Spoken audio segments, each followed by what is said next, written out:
Assalamualaikum warahmatullahi wabarakatuh.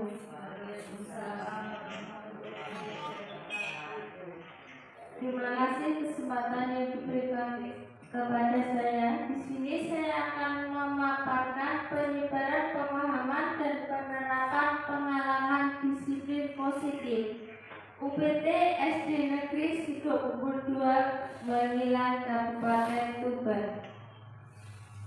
Di sini kita akan membahas tentang konsep inti budaya positif. Yang pertama, perubahan paradigma. Yang kedua, disiplin positif. Yang ketiga, nilai-nilai kebijakan. Keempat, kebutuhan dasar. Kelima, perilaku manusia. Motivasi perilaku manusia, posisi kontrol, keyakinan kelas, dan yang terakhir segitiga restitusi. Pembelajaran dengan paradigma baru merupakan pembelajaran yang dirancang berdasarkan prinsip pembelajaran berdiferensiasi, sehingga para peserta didik belajar sesuai dengan kebutuhan berdasarkan tahap perkembangan sesuai psikologi modern untuk mewujudkan profil pelajar Pancasila. Disiplin positif. Disiplin positif merupakan suatu cara penerapan disiplin tanpa kekerasan dan ancaman yang dalam praktiknya melibatkan komunikasi yang efektif antara guru dan murid. Dalam penerapan disiplin positif, murid diajarkan untuk memahami konsekuensi dari perilaku mereka. Selain itu, disiplin positif juga mengajarkan murid tentang tanggung jawab serta rasa hormat dalam berinteraksi dengan lingkungan. Jadi, disiplin positif merupakan salah satu cara penerapan disiplin yang bertujuan untuk menumbuhkan kesadaran serta memberdayakan murid untuk melakukan sesuatu tanpa sogokan, tanpa ancaman maupun hukuman.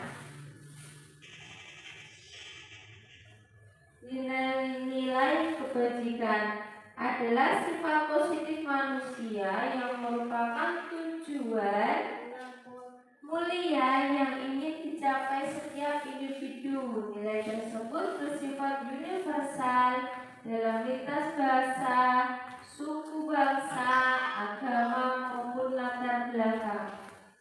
Dengan mengaitkan nilai-nilai kebijakan yang diyakini seseorang, maka motivasi intrinsiknya akan terbangun.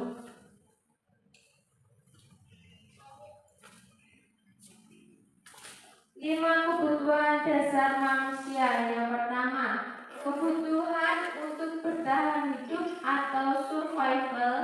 Yang kedua, cinta dan kasih sayang, love and belong. Yang ketiga, kebebasan atau freedom. Yang keempat, kesenangan. Dan yang terakhir, kekuatan atau power. Motivasi perilaku manusia. Diane Gosen dalam bukunya mengatakan ada 3 motivasi perilaku pada manusia. Yang pertama, untuk menghindari ketidaknyamanan atau hukuman. Yang kedua, untuk mendapatkan imbalan atau penghargaan dari orang lain. Dan yang ketiga, untuk menjadi orang yang mereka inginkan dan menghargai diri sendiri dengan nilai yang mereka percaya. Teori motivasi.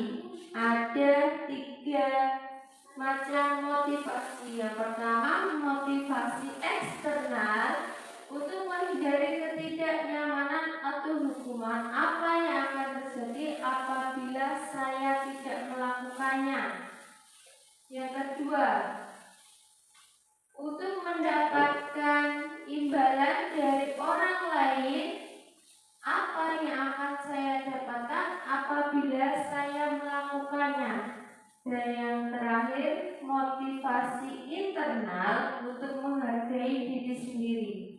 Saya akan menjadi orang yang seperti apa bila saya melakukannya. Contoh untuk menghindari ketidaknyamanan atau hukuman. Yang pertama, tingkat terendah dari motivasi perilaku manusia. Apa yang terjadi jika saya tidak melaksanakan ini? Menghindari permasalahan yang muncul dan berpengaruh pada fisik, psikis, atau terpenuhinya kebutuhan mereka. Ini bersifat eksternal. Untuk mendapatkan imbalan atau penghargaan dari orang lain. Poin kedua, manusia berperilaku untuk mendapatkan imbalan atau penghargaan atau pujian. Apa yang akan saya dapatkan jika melakukan hal ini? Poin ini menganggap bahwa pujian orang lain penting bagi kualitasnya dan juga bersifat eksternal. Berbeda dengan poin ketiga, ini bersifat internal untuk menjadi apa yang mereka inginkan sesuai nilai-nilai yang diyakini. Melakukan karena nilai yang mereka hargai dan yakini dari diri sendiri. Akan muncul pertanyaan, akan menjadi orang seperti apa jika saya melakukannya? Merupakan motivasi yang membuat seseorang memiliki disiplin positif. Kemudian posisi kontrol guru. Di sini ada 5 posisi kontrol yang dapat kita terapkan kepada diri kita saat kita menghadapi siswa. Yang pertama, penghukum, membuat rasa bersalah. Yang ketiga, teman. Yang keempat, pemantau. Dan yang paling sempurna adalah manajer.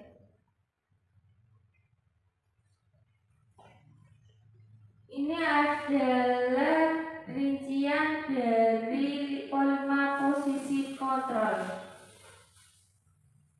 Kita lanjutkan. Langsung ke keyakinan kelas. Mengapa tidak peraturan saja? Mengapa harus keyakinan kelas?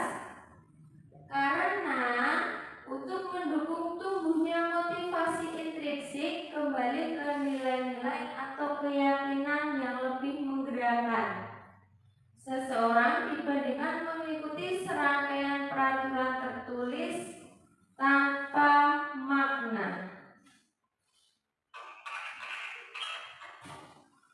Jadi berbeda dengan hukuman. Kalau keyakinan kelas itu kita dengan semua siswa atau dengan semua warga sekolah melakukan atau menyepakati secara bersama.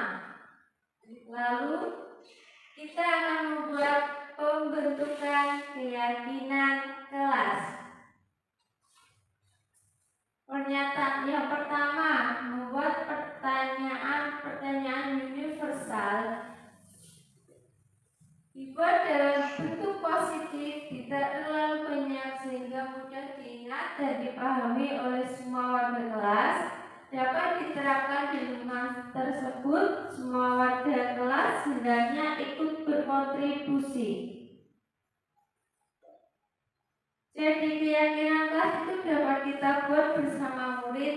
Langkah yang pertama, kita bisa memberikan murid seperti potongan kertas kecil, meminta murid menuliskan 1 atau 2 kata kebijakan universal yang mereka senangi, lalu kita kumpulkan di depan, kita tempel di papan yang lebih besar, maka setiap anak menempel 1 atau 2 kertas tersebut, lalu kita kumpulkan, kita cross check, lalu yang tahapan terakhir kita sepakati dan kita laksanakan bersama semua warga sekolah. Contoh keyakinan kelas 1. Setiap anggota kelas perlu belajar. Setiap anggota kelas perlu senang. Setiap anggota kelas melakukan tugas. Setiap anggota kelas perlu saling menghormati. Dan yang terakhir, setiap anggota kelas merasa aman. Dari rangkaian kata ini, kata dasarnya yang pertama, belajar, senang, tugas, hormat, dan rasa aman.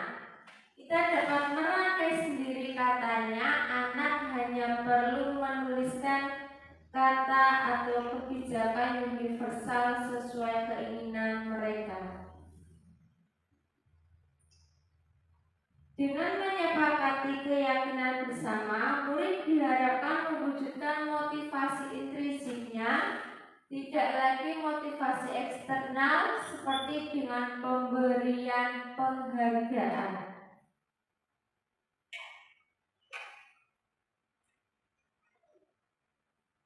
Cara merumuskan keyakinan kelas tadi sudah.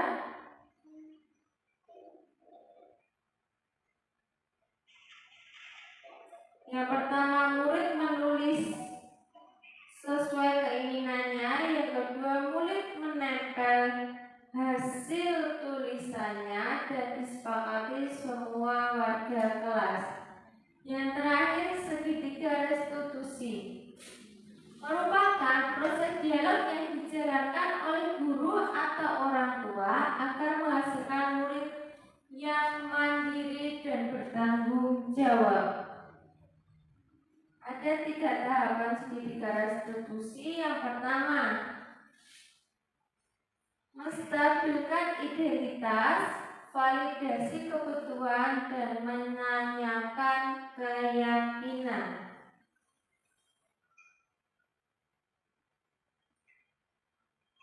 Dalam penyerahan segitiga restitusi, kita berperan sebagai manajer, diharapkan menjadikan murid lebih kuat secara pribadi, membuka wawasan agar murid dapat menyelesaikan permasalahan sendiri, dan murid akan semakin percaya diri, mandiri, dan bertanggung jawab.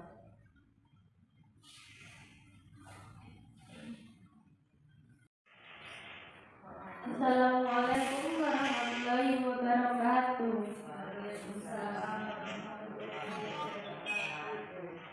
Terima kasih kesempatan yang diberikan kepada saya.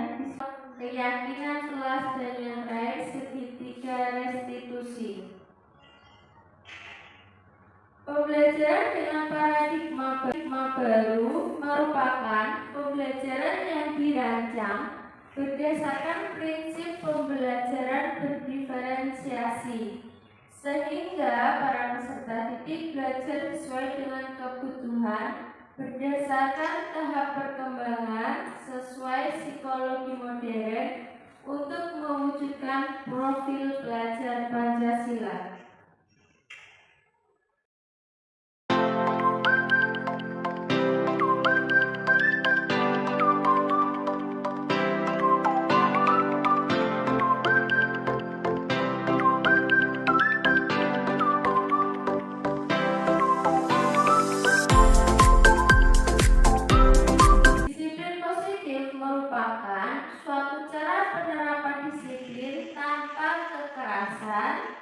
Dan ancaman yang dalam praktiknya melibatkan komunikasi yang efektif antara guru dan murid. Dalam penerapan disiplin positif, murid diajarkan untuk memahami konsekuensi dari perilaku mereka. Selain itu, disiplin positif juga mengajarkan murid tentang tanggung jawab serta rasa hormat dalam berinteraksi dengan lingkungan. Jadi, disiplin positif merupakan salah satu cara penerapan disiplin yang bertujuan untuk menumbuhkan kesadaran serta memberdayakan murid untuk melakukan sesuatu tanpa sogokan, tanpa ancaman,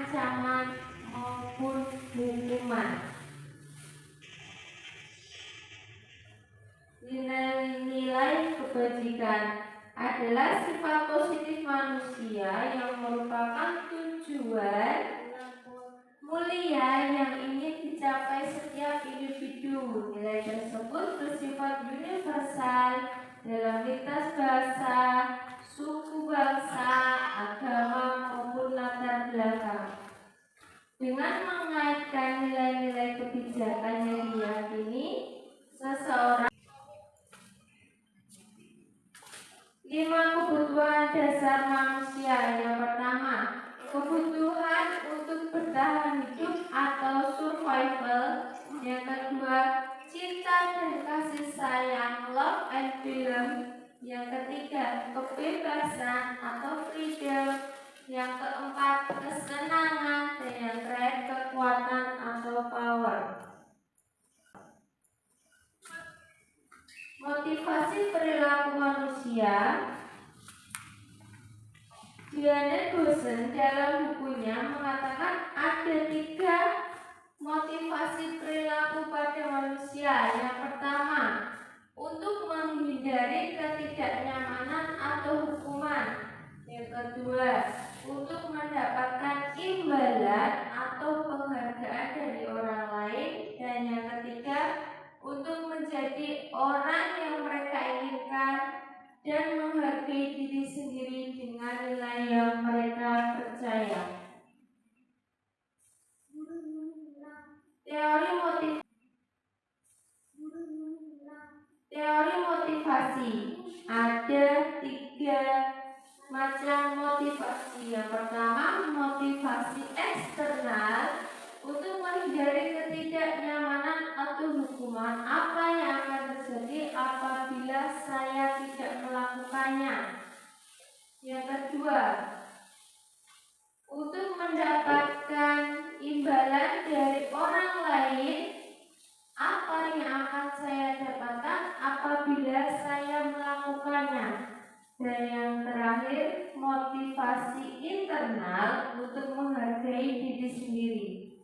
Saya akan menjadi orang yang seperti apa bila saya melakukannya.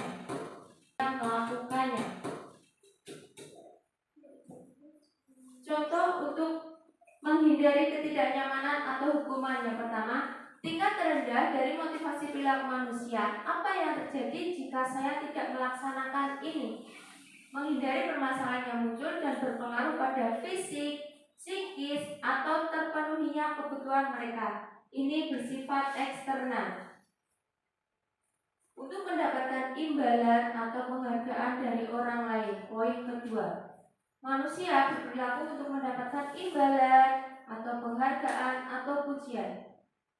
Apa yang akan saya dapatkan jika melakukan hal ini? Poin ini menganggap bahwa pujian orang lain penting bagi kualitasnya dan juga bersifat eksternal. Berbeda dengan poin ketiga, ini bersifat internal untuk menjadi apa yang mereka inginkan sesuai nilai-nilai yang diyakini. Melakukan karena nilai yang mereka hargai dan yakini dari diri sendiri. Akan muncul pertanyaan, akan menjadi orang seperti apa jika saya melakukannya? Merupakan motivasi yang membuat seseorang memiliki disiplin positif.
Kontrol guru. Di sini ada 5 posisi kontrol yang dapat kita terapkan kepada diri kita saat kita menghadapi siswa. Yang pertama, penghukum, pembuat rasa bersalah. Yang ketiga, teman. Yang keempat, pemantau. Dan yang paling sempurna adalah manajer.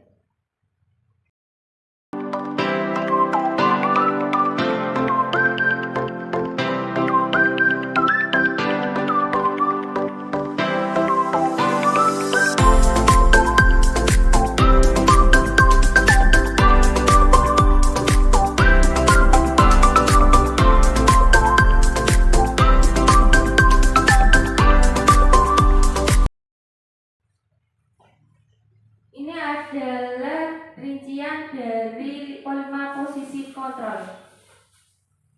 Kita lanjutkan. Langsung ke keyakinan kelas. Mengapa tidak peraturan saja? Mengapa harus keyakinan kelas? Karena untuk mendukung tumbuhnya motivasi intrinsik, kembali ke nilai-nilai atau keyakinan yang lebih menggerakkan seseorang dibandingkan mengikuti serangkaian peraturan tertulis tanpa makna.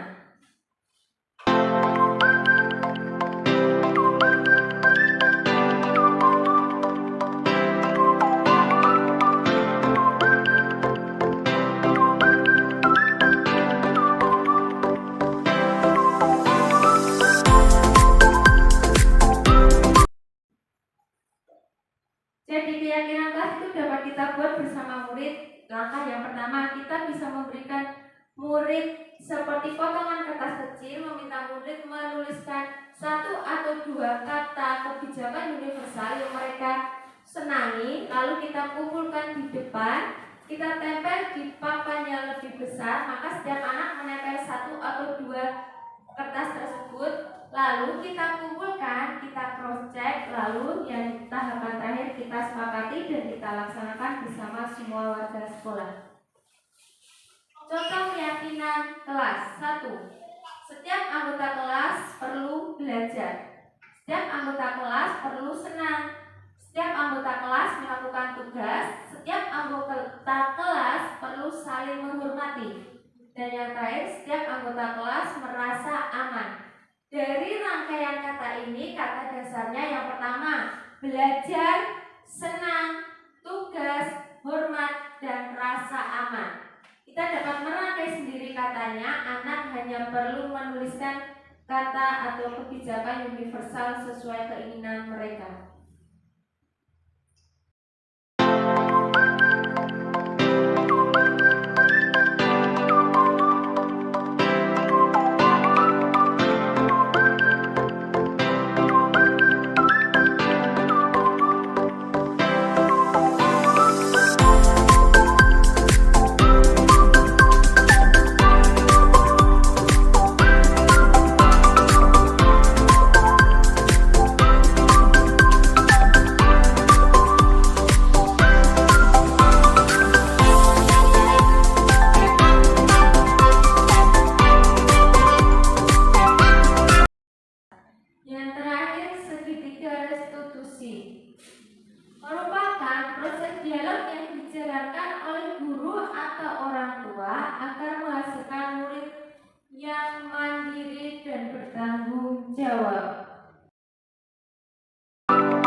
Terima kasih atas waktunya.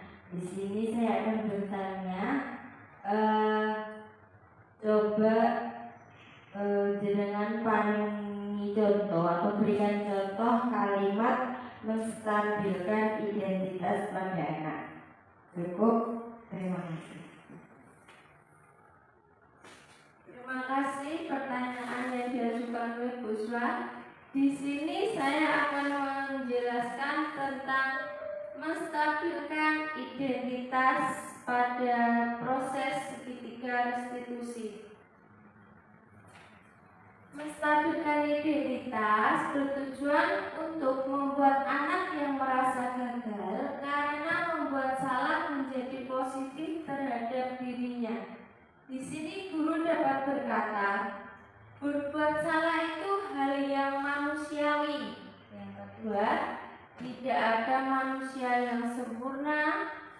Yang ketiga, Bapak Ibu juga pernah berbuat salah. Yang keempat, kita pasti bisa menyelesaikan permasalahan ini. Kata lain atau kalimat lain, Bapak Ibu tidak tertarik untuk mencari tahu siapa yang salah dan siapa yang benar. Bapak Ibu lebih tertarik untuk menyelesaikan masalah.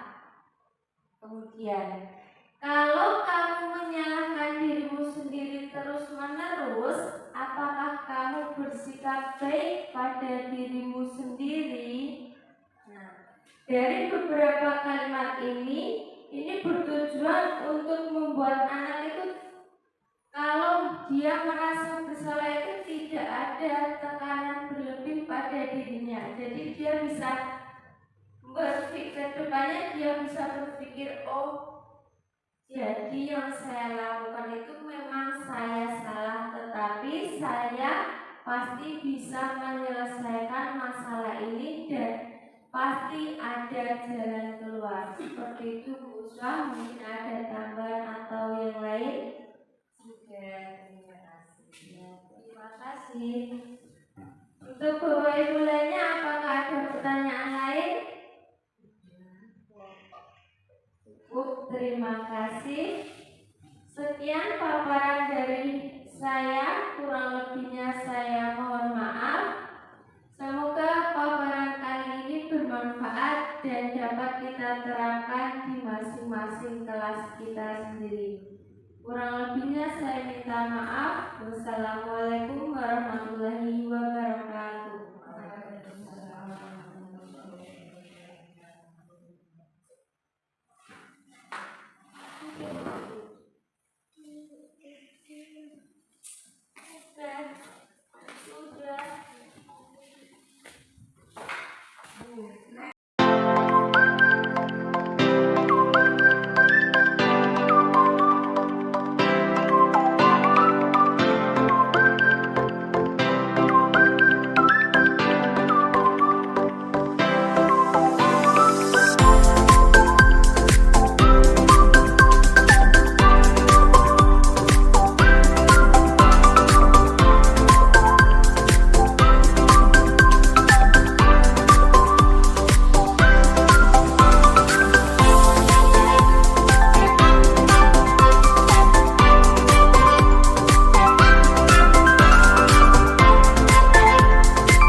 Lost in the moment, all I want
ada konsekuensinya atau tidak? Ada. Kira-kira apa?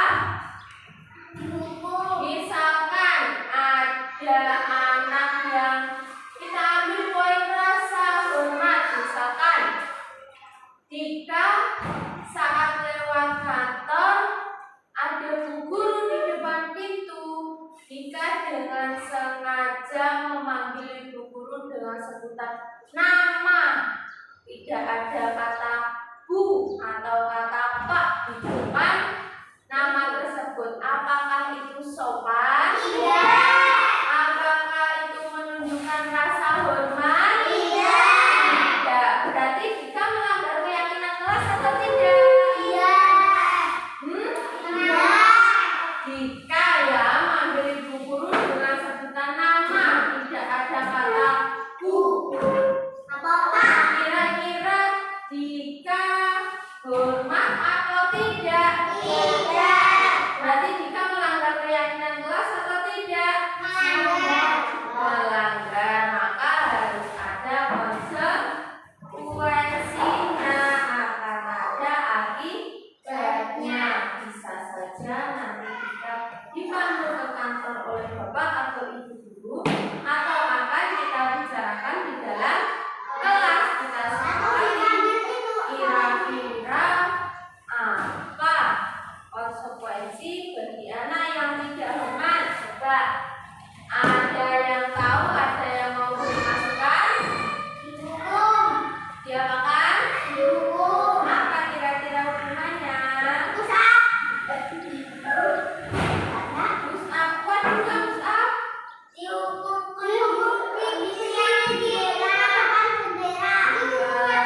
Jangan dihukum. Kenapa kok dihukum? Kenapa jangan dihukum? Nanti suatu saat kita pasti akan mengulanginya lagi. Kita pasti tahu, oh kali yang pernah dihukum. Berbeda dengan kalau dihukum, nanti kan itu yang memberi hukuman kan cuma misalkan Bayu, nanti kan kita tetap marah dengan Bayu atau dengan guru lainnya. Kalau konsekuensinya kita sepakati bersama, kita juga akan tahu kira-kira konsekuensi apa yang akan didapatkan jika. Jadi hukumannya harus dipikirkan bersama-sama. Tidak boleh hanya Bu Ayu yang langsung menghukum jika.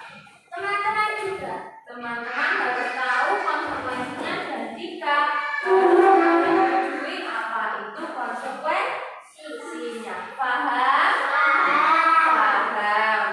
Sekarang kita gabungkan keyakinan kelas. Ada berapa kata? 7. Ada 7 kata. Kalau kita buat seperti ini, keyakinan kelas 2 UPT SDN Sidokumpul 2. Yang pertama, percaya diri. Percaya diri itu contohnya kalau ada tugas maju ke depan, kalau maju tidak boleh menutup muka, tidak boleh jalan sambil menunduk, jalan harus tegak. Saat ada tugas membacakan atau tugas deskripsi, diskusi. Kalau ada tugas diskusi, nanti kan ada yang mewakili maju ke depan. Kalau baca tugasnya tidak boleh seperti ini. Tidak boleh terlalu menunduk, harus menghadap ke teman-teman.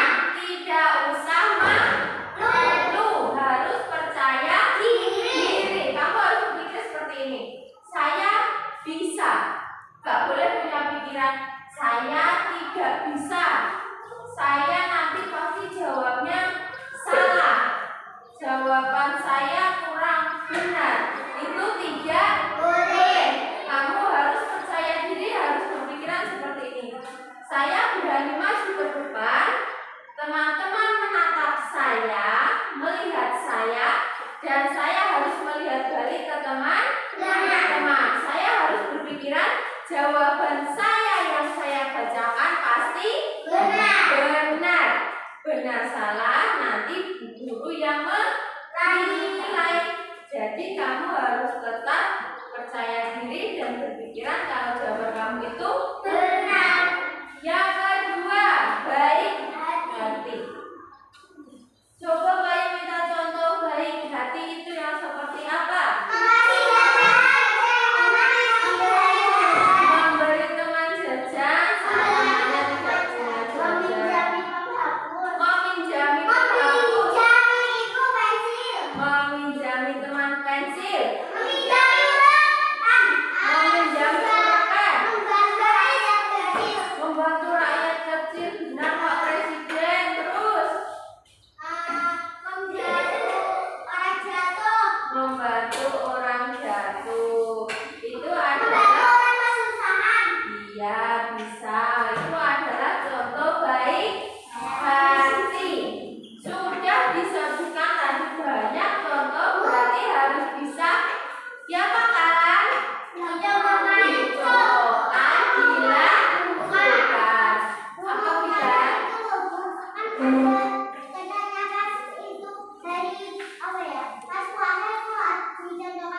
Apa tidak? Berbagi takjil. Iya, itu juga contoh baik hati.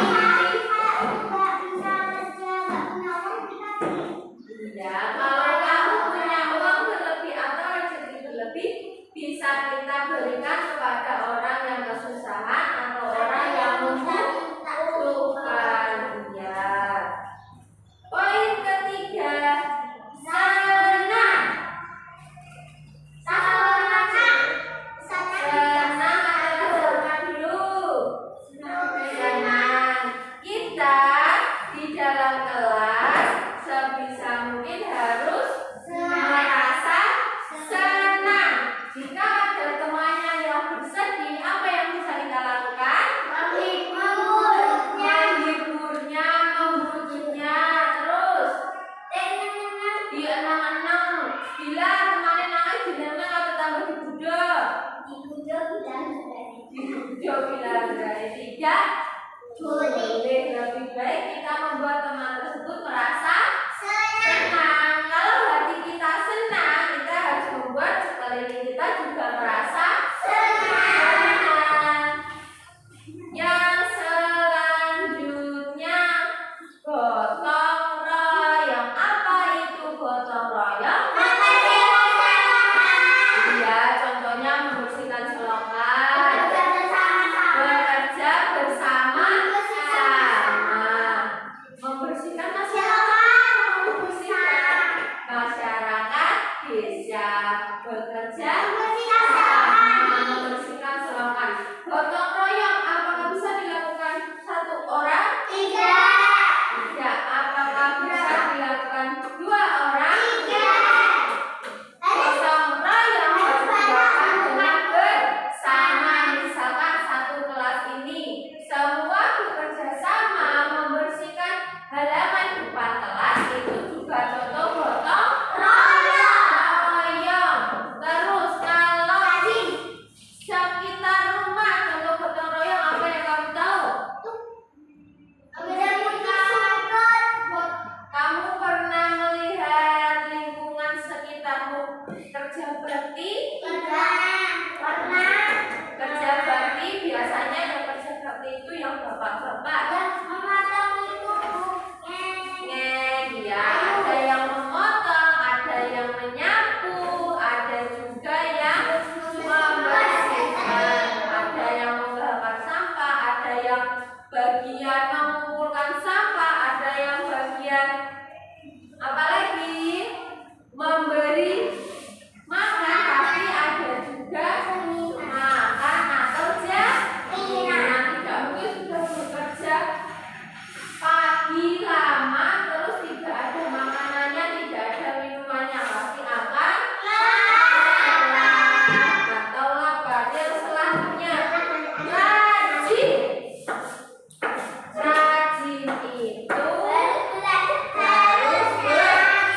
adalah rajin.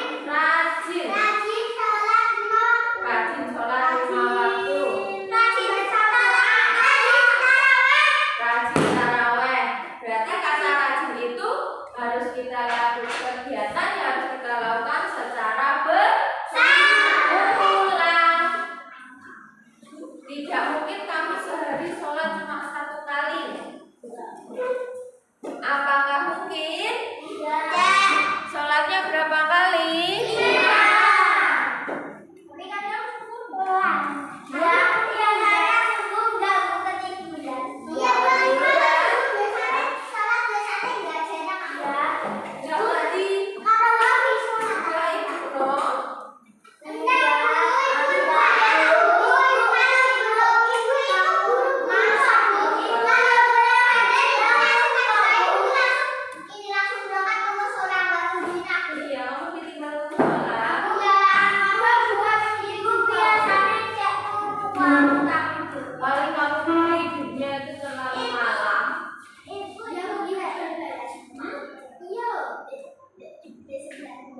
Lihat bal-balan, kamu lihat orang main bola? Iya. Di mana? Di TV. Boleh, tapi tidak boleh terlalu malam. Harus dibatasi maksimal, misalkan jam 9.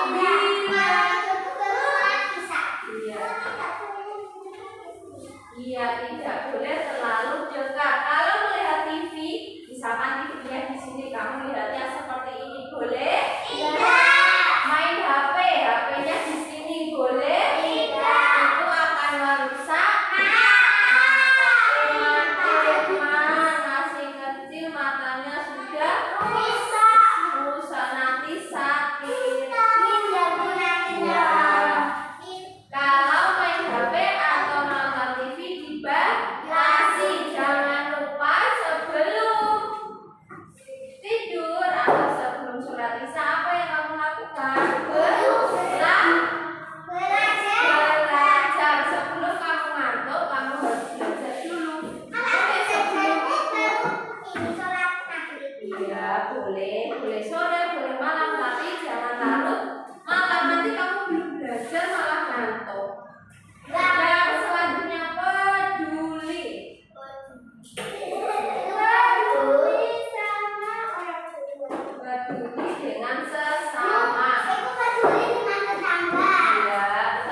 berkumpul dua.